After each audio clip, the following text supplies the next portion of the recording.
Bang, gimana caranya menjadi petugas kebersihan di Real Madrid? Oke, ini gua kasih langkah-langkahnya nih ya guys. Yang pertama itu melalui pihak ketiga atau outsourcing nih teman-teman.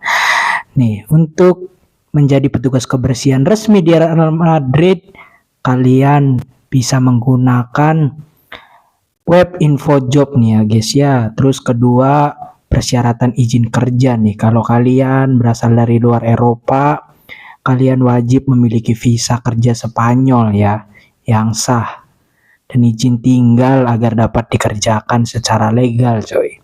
Terus kemampuan komunikasi nih teman-teman.